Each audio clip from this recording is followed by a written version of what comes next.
In this quick tutorial video, I am going to show you how to fix UC mouse is not working on Windows 10 and 11. If you find this useful, then please consider subscribing and like this video. First, you need to click on the Windows key and search for Device Manager. Now you need to expand Universal Serial Bus Controller. Now you need to select USB Root Hub 3.0 and right click on it. Now click on Properties.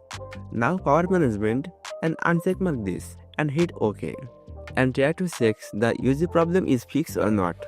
On the second method, you need to click on the first option and right click on it and click on Update Driver.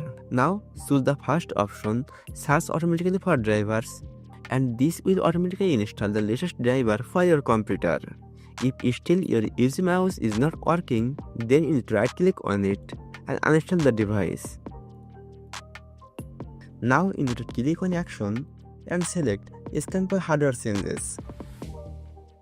I hope this process will fix UC mouse not working issue on Windows 10 and 11.